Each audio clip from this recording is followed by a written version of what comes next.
কথায় আছে, সংসারে যদি শাশুড়ি ভালো না হয় তাহলে সেই সংসারে শান্তি থাকে না।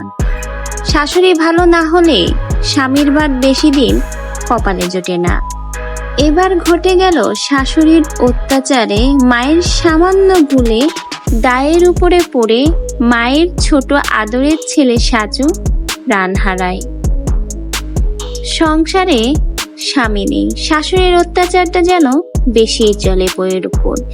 শাশুড়ির অত্যাচারে এবং ভয়ে দিন কাটাতে হয় মায়ের দুই ছেলে রাজু ও সাজুকে নিয়ে।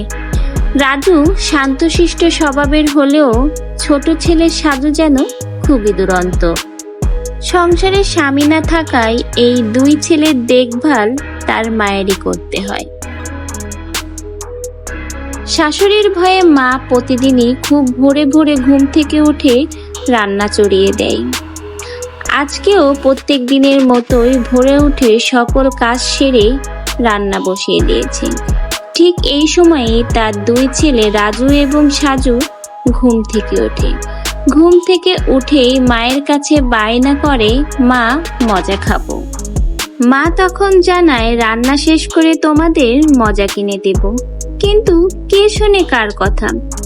বড় ছেলে রাজু শান্তভাবে মেনে নিলেও ছোট ছেলে সাজু সে যেন মেনে নিতেই নারাজ। ছোট ছেলেটা বায়না যেন বেশিই করছে।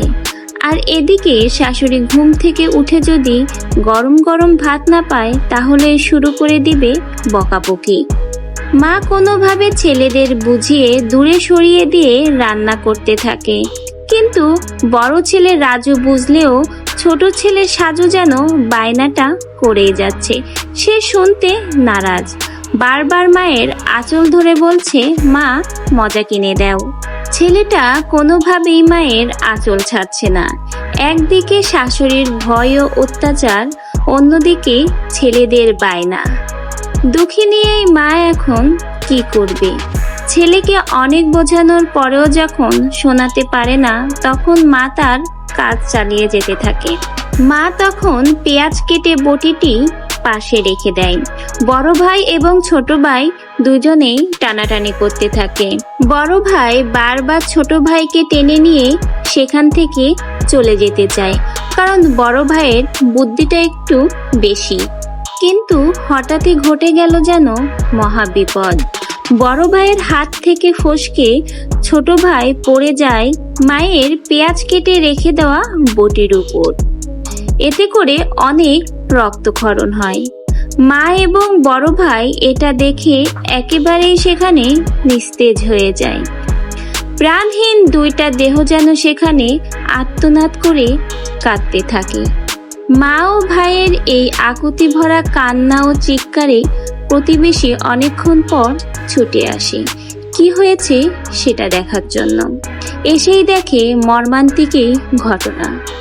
দ্রুত ছোট ভাই সাজুকে সেখান থেকে উদ্ধার করে নেওয়া হয় নিকটস্থ হাসপাতালে।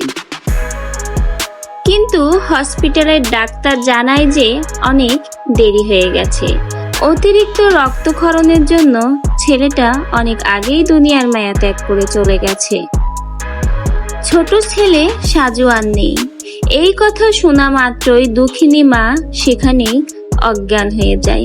ছেলের এই রকম চোখের সামনে চলে যাওয়া মা এবং ভাই কোনোভাবেই যেন মেনে নিতে পারছে না। ভাই বারবার সাজু সাজু বলে কান্না করছে, আমার আদরের ভাই তুই ফিরে আয়। এই ধরনের আকুতি, মায়ের আর্তনাদ সবকিছু মিলেই যেন গ্রামের পরিবেশ একেবারে ভারী হয়ে উঠেছে। আত্মীয় স্বজন সহ প্রতিবেশী দুঃখ প্রকাশ করছে এই ধরনের একটা মর্মান্তিক ঘটনায়। তো ভিউয়ার্স, শাশুড়ির অত্যাচারে মায়ের কোল থেকে এই রকমের একটা ছোট্ট শিশু চলে গেল। আপনাদের এই নিয়ে কি মন্তব্য? অবশ্যই আপনার মূল্যবান মন্তব্য কমেন্টে জানিয়ে যাবেন এবং বেশি বেশি করে ভিডিওটা শেয়ার করে দিবেন। নতুন নতুন ভিডিও পেতে অবশ্যই চ্যানেলটির সাথে থেকে যাবেন।